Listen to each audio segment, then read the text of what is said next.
لله وكفى وسلام على عباده الذين اصطفى أما بعد فأعوذ بالله من الشيطان الرجيم بسم الله الرحمن الرحيم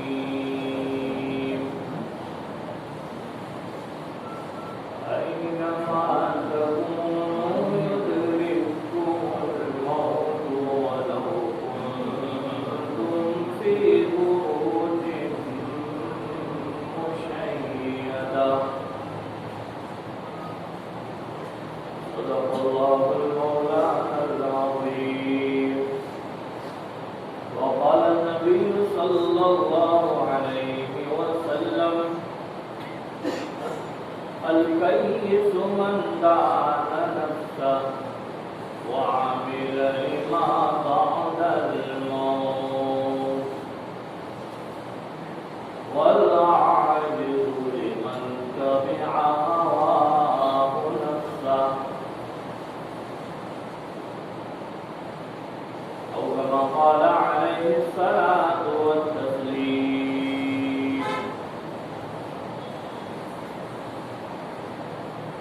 بزرگوں اور دوستوں،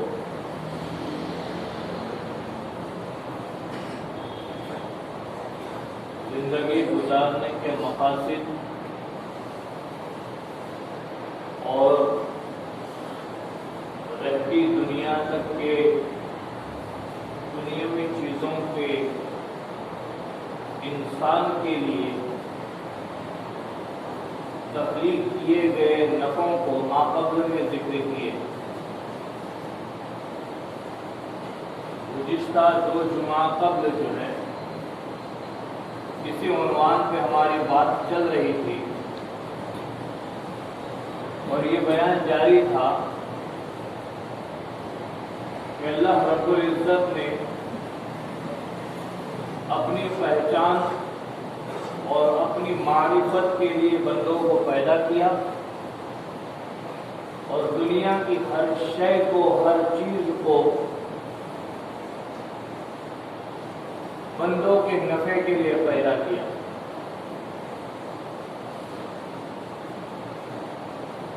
اب بندے پر لازم ہے کہ ان چیزوں سے نفع اٹھاتے ہوئے اخروی زندگی کی تیاری میں لگ جائیں. دنیا کی فنائیت کا وقت عن قریب آنے والا ہے. کب آئے گا، دن کون سا ہوگا، روایتوں کے ذریعے سے معلوم ہوا، تاریخ کا علم ہوا، سن کا ابھی علم نہ ہوا ہے. لیکن یہ بات پکی ہے، سچی ہے، حقیقت پر مبنی ہے کہ ایک نہ ایک دن یہ ساری دنیا ختم ہوگی اور میدان محشر قائم ہوگا. اسی کی طرف اس حدیث میں اشارہ ہے. جو روایت آپ کے سامنے پڑھی گئی، اللہ کے نبی صلی اللہ علیہ وسلم فرما رہے ہیں الکیس من دان نفسہ. دنیا کا سب سے بڑا ہوشیار، دانشور، عقل مند انسان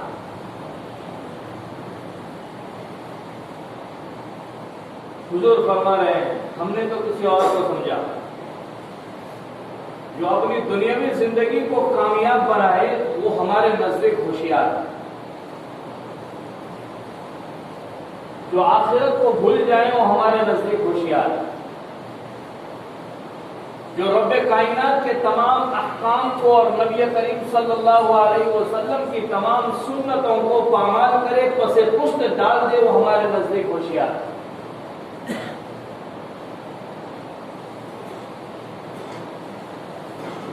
لیکن جو آخرت کی تیاری میں لگ جائے، جسے میدان محشر کی فکر ہو، لوگ اس کے بارے میں کہتے ہیں اس کو تو دنیا کا کچھ علم نہیں ہے، اس کو تو سمجھ میں ہی نہیں آتا، لیکن اللہ کے نبی صلی اللہ علیہ وسلم کہہ رہے الکیس من دان نفسہ، عقل مند ہوشیار دانا شخص وہ ہے جو ہر روز اپنے نفس کا محاسبہ کرے، نفس کا محاسبہ۔ جب بندہ نفس کا محاسبہ کرے گا تو لازم ہے کہ اس کو آخرت کی فکر ہوگی۔ اب نفس کا محاسبہ کیسے کرے؟ بچپن میں ہمارے اسکول کے زمانے میں کچھ ہمارے ٹیچر اسٹاف جو تھے، ٹیچر جو تھے، استاد جو تھے، بعض مرتبہ نیکیوں کا حکم ہمیں دیتے ہیں اور بدی سے روکنے کے لیے ہمیں یہ کہتے، بلکہ اپنے مدرسے کے ابتدائی زمانے کے اندر بھی ہمارے اساتذہ اس کی ترغیب دیتے، اور پھر جب ہم تکمیل علم دین کی طرف راغب ہوئے اور فراغت کے قریب کا وقت آیا تو ہمارے بڑے بڑے اساتذہ نے ہمیں مراقبہ سکھلایا۔ اسی کو ہمارے بچپن میں ہمارے اساتذہ ہم کو ایک الگ انداز میں سکھاتے تھے کہ روزانہ رات میں سونے سے پہلے بستر پر بیٹھ کر ہی صحیح روزانہ کا آدمی جائزہ لے، حساب لے۔ جیسے ہم دن بھر بعض مرتبہ بعض لوگ اپنے گھر کا حساب کتاب، اپنی کمپنیوں کا حساب کتاب لکھتے ہیں، نوٹ کرتے ہیں ڈیلی بائی ڈیلی، ایک دن بھی ناگا نہیں ہوتا، تو ایسے ہی روزانہ اپنے نفس کا محاسبہ کرے، صبح اٹھنے سے لے کے رات میں سونے تک کتنے اچھے اعمال کیا اور کتنے برے اعمال کیا، اس کو تولے، اپنی نظر میں تولے، تو جو نیکیاں ہوئی ہیں اس پر خوش ہو کر اللہ کا شکر ادا کرے، مزید ارادہ کرے نیکیاں کرنے کا، اور اس میں کچھ کمی بیشی رہ گئی یا یہ کہ جو گناہ ہوئے ہیں اس پر سچے دل سے توبہ کرے، یہ توبہ آج نہیں تو کل قبول ہوگی اور لازم ہے بندہ اللہ کی طرف راضی ہوگا۔ تو اسی طریقے سے اللہ والے جو ہیں، اہل اللہ ہیں، وہ بیعت کراتے ہیں اور اللہ کی طرف بندوں کو موڑ دیتے ہیں، ان کے دلوں کو پھیر دیتے ہیں۔ آج اکابر اور مشائخ نے یہ لکھا ہے کہ جب بندہ کسی اللہ والے سے بیعت کر لیتا ہے تو گناہ کرتے وقت کم از کم اس کو یہ خیال ضرور ہوتا ہے کہ میرا رب مجھے دیکھ رہا ہے، اسی کا نام ہے مراقبہ اور اسی کا نام ہے احسان، اسی کا نام ہے نفس کا محاسبہ۔ تو روزانہ ہم محاسبہ کریں۔ حدیث پاک میں جو فرمایا گیا نفس کا محاسبہ، بستر پر بیٹھ کر دل کی طرف اپنے سر کو جھکا کر آنکھیں بند کر کے دن بھر کے اعمال کو ٹٹولے اور یہ سوچے کہ میرا رب مجھے دیکھ رہا ہے، میرا رب مجھے دیکھ رہا ہے۔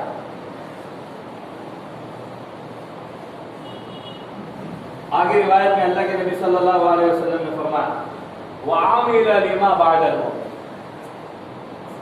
محاسبہ کرے، جائزہ لے اور آخرت والی زندگی کے لیے، موت کے بعد والی زندگی کے لیے فکر کرے، اس کے لیے اعمال کرے۔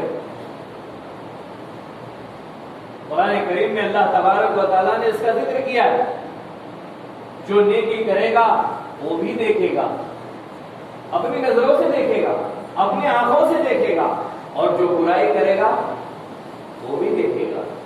وَمَن يَعْمَلْ مِثْقَالَ ذَرَّةٍ خَيْرًا يَرَهُ وَمَن يَعْمَلْ مِثْقَالَ ذَرَّةٍ شَرًّا يَرَهُ، جو نیکی کرے گا وہ بھی دیکھے گا، جو برائی کرے گا وہ بھی دیکھے گا، اور ایسی حساب کتاب نہیں ہونے والا ہے۔ اعمال کو تولا جائے گا، ناپا جائے گا، جیسے ہم تاغڑی میں، ترازو میں وزن کرتے ہیں، اللہ تعالیٰ برابر سرابر حساب لینے والے ہیں اور وزن کریں گے۔ قرآن کریم میں اللہ نے فرمایا وَنَضَعُ الْمَوَازِينَ الْقِسْطَ لِيَوْمِ الْقِيَامَةِ، ہم قیامت کے دن بالکل موازنہ کریں گے اعمال کا اور انصاف کے ساتھ کریں گے، بالقسط انصاف کے ساتھ کریں گے۔ اور آگے فرمایا وَلَا تُظْلَمُ نَفْسٌ شَيْئًا، کسی پر ذرا برابر بھی ظلم نہیں ہوگا۔ دوسری جگہ فرمایا وَلَا يُظْلَمُونَ فَتِيلًا، رتی کے برابر بھی ظلم نہیں ہوگا۔ عربی میں فتیل کہتے ہیں اس باریک سے دھاگے کو جو سلائی میں استعمال ہوتا ہے۔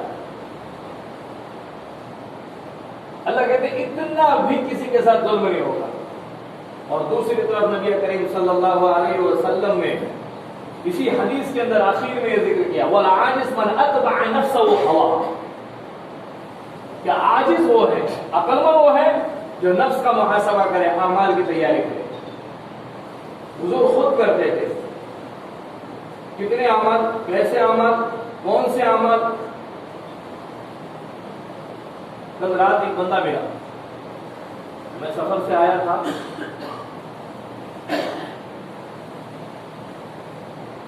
کل ہی میں گجرات سے رتناگیری پہنچا اور کسی کام سے جا رہا تھا تو بندہ ملا، اس نے اپنی کچھ حالات میرے سامنے رکھے اور کارگزاری رکھی۔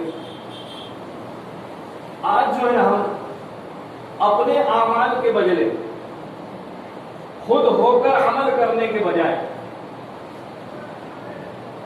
ایسا عمل مولانا صاحب سے مانگتے ہیں یا عاملوں سے مانگتے ہیں۔ پرانا مانے اگر مجلس میں کوئی عامل بیٹھے ہو تو عملیات کرنا شرعی احکام میں سے ہے، سنت نبوی میں سے ہے، حضور نے خود بھی کیا ہے، صحابہ کو ترغیب بھی دی ہے، اس پر اجرت لینے پر منع بھی نہیں کیا ہے، لیکن اجرت بھی کتنی، اجرت بھی کتنی ہم سمجھ سکتے ہیں۔ کھل کر بول دوں، دینے والا عاجز آ جائے، لینے والا ساہوکار بن جائے، اللہ کے حبیب علیہ الصلوۃ والسلام نے اس سے منع فرمایا۔ یہ سوال ہے، اجرت وہ لی گئی ہے شریعت مطہرہ میں جو دی گئی ہے بطور ہدیے کے، نہ کہ مانگی گئی۔ میں آپ کو روایت بتلاؤں گا، حضرت ابی بن کعب رضی اللہ تعالیٰ عنہ جو اپنے ایک جماعت کے ساتھ، ایک لشکر کے ساتھ اللہ کے دین کے خاطر روانہ ہوئے، کسی جگہ پہنچے ہیں تو وہاں کے لوگوں نے مہمان نوازی کرنے سے انکار کر دیا۔ پہلے زمانے میں حالات ہی ایسے تھے، ہم نے اپنے زمانے میں دیکھا ہے کہ اگر ہماری اس بستی کے اندر کوئی سفیر آ جائے یا کوئی مہمان آ جائے تو کوئی اللہ کا ولی اور اللہ کا بندہ وہ ہوا کرتا تھا کہ کم از کم اس کو ٹفن لا کے دے دیتا تھا، اس لیے کہ وہ اسباب نہیں تھے، کہ ہوٹلز نہیں تھے کہ لوگ جا کے کھائیں۔ ویسے ہی اس زمانے کا ماحول تھا۔ آج تو جہاں چاہے آپ بیٹھ کر کھا سکتے ہیں۔ تو وہ جماعت آئی ہوئی تھی ابی بن کعب رضی اللہ تعالیٰ عنہ اور ان کے صحابہ کی۔ اللہ کے نبی صلی اللہ علیہ وسلم کو وہ بات پہنچی ہے، اس بستی کے اندر جو ذمہ دار تھے ان کو کسی بچھو نے یا کسی سانپ نے ڈس لیا، بڑا علاج کیا، نہ ہوا۔ بات یہاں پہنچی کہ جاؤ، وہ کوئی صافے باندھے ہوئے کرتا جبہ میں کوئی اللہ کے ولی نظر آ رہے، انہیں پکڑواؤ، ان سے دم کرواؤ، جھاڑ پھونک کرواؤ۔ آخر مرحلہ یہ ہوا کہ حضرت ابی بن کعب رضی اللہ تعالیٰ عنہ گئے، اور حضرت ابی بن کعب رضی اللہ تعالیٰ عنہ نے کچھ نہیں کیا سوائے سورہ فاتحہ پڑھنے کی۔ سورہ فاتحہ پڑھی، دم کیا، وہ اچھے ہو گئے۔ اور سورہ فاتحہ کا ایک نام، سورہ فاتحہ کو سورہ فاتحہ کیوں کہتے ہیں؟ مختلف نام بتائے قرآن کریم کے اندر۔ سورہ فاتحہ کو فاتحہ اس لیے کہتے ہیں کہ قرآن کریم اس سے شروع ہوتا ہے، اور فاتحہ کے معنی ہے شروع کرنا۔ ہمارے علاقوں کے اندر جو ہے بعض مرتبہ اس کو الگ رواج دیا گیا ہے۔ سورہ فاتحہ کو ایک نام سورۃ الشفا دیا گیا ہے کہ اس سے اللہ تعالیٰ شفا عطا کرتے ہیں۔ جب بھی کوئی بیمار ہو اللہ پر پورا بھروسہ رکھیں اور سورہ فاتحہ پڑھیں۔ میں قسم بخدا کہتا ہوں واللہ کہتا ہوں اسے انشاءاللہ ضرور شفا ہوگی، کیونکہ یہ حضور کا فرمان ہے، میرا فرمان نہیں ہے۔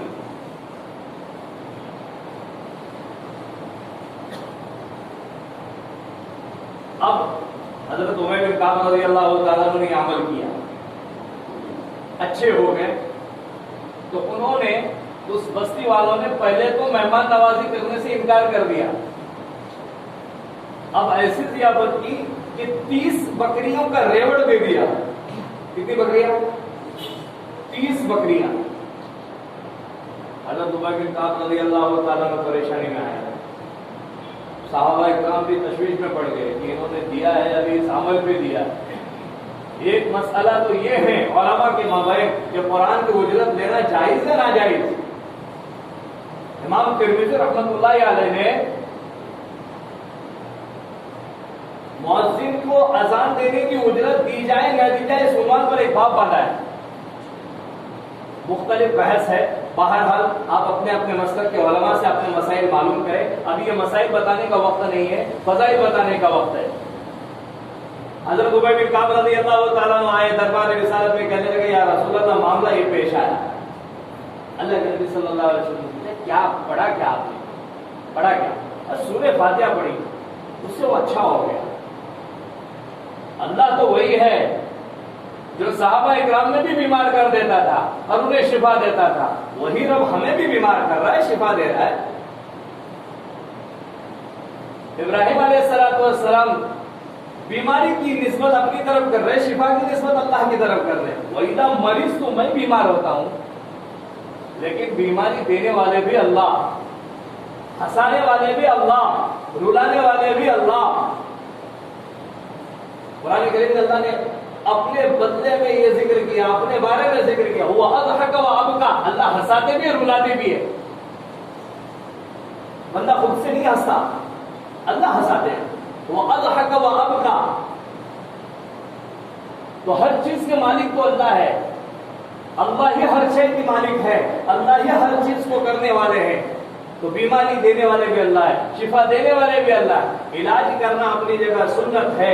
عمل کے بارے میں یہ کہہ رہا تھا کہ ایک صاحب مجھے ملے، اللہ کے نبی صلی اللہ علیہ وسلم نے اس صحابی سے کہا تم بھی کھاؤ مجھے بھی کھلاؤ، تو اجرت دینا جائز ہے، لیکن بطور ہدیے کے ہو، نہ مانگی جائے۔ شرعاً اس کے مانگنے کا حکم کہیں مجھے تو نہیں ملا، واللہ اعلم بالصواب۔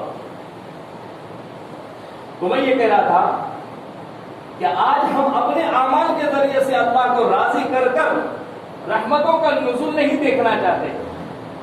کوئی مولانا صاحب جو ہے آپ کو عمل دے، کوئی تعویذ دے، ہمارا اس پر بھروسہ ہے، اس پر یقین ہے۔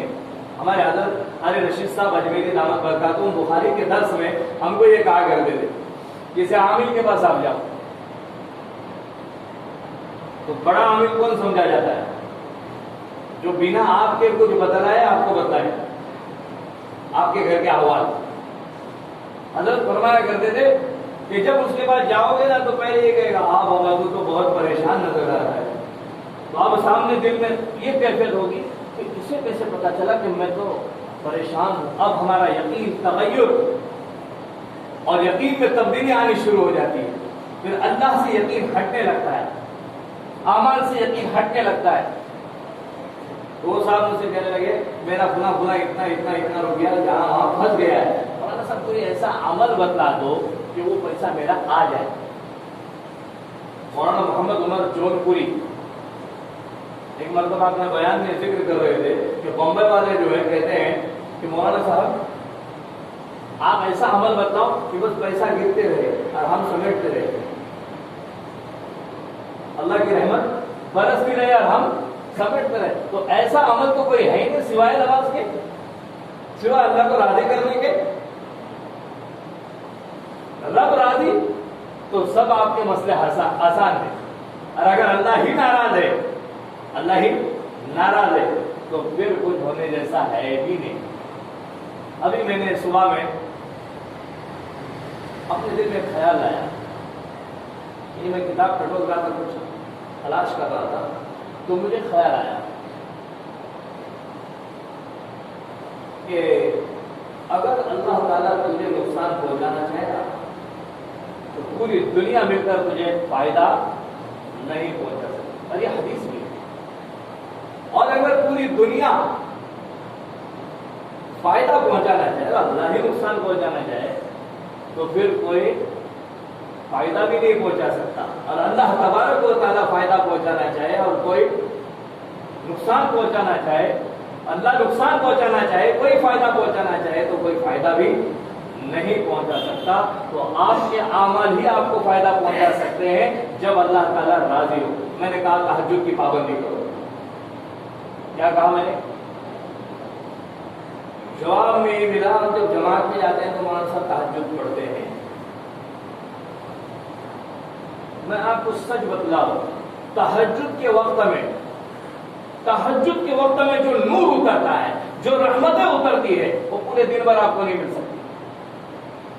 اس وقت اللہ کی وہ صدا ہوتی ہے، مؤذن پکارتا ہے سب کے لیے، لیکن تہجد میں اللہ پکارتے ہیں اپنے خاص مخصوص بندوں کو اپنی رحمت کی طرف، آؤ آؤ آؤ میری طرف، اور ہم جو ہے وہ پڑے سوئے رہتے ہیں۔